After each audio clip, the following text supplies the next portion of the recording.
মা, তুমি জানিছিলা এবুকু আবেগৰ উচুপনি, আৰু মই তাতেই সমনীয়া কাঢ়িছিলোঁ। তুমি বুজি উঠিছিলা মোৰ মৌন ওঠৰ বিশাল পৃথিৱীৰ কথাবোৰ, যি আন কোনেও নাজানিছিল।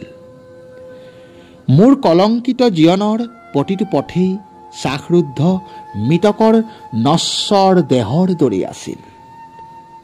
তুমি আহি দুহাত বোলাই জীয়াই তুলিছিলা তোমাৰ সঞ্জীৱনীৰ কোমল পৰশত। পিয়াহত আতুৰ হৈ ঢপলিয়াই কেৱল তোমাকেই বিচাৰি যাওঁ আজিও।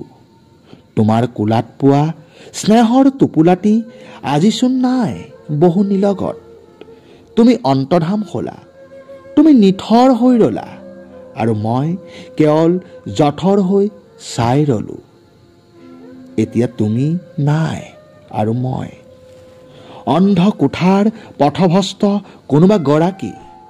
তুমি পোহৰ হোৱা মোৰ, সাহস দিয়া মোক। আজি এবছৰ পূৰ হ'ল, সেয়ে তোমাৰ সমাধিত আজিও মই বাট চাই ৰওঁ। তুমি অহাৰ উমান পাওঁ মৰমৰ মা।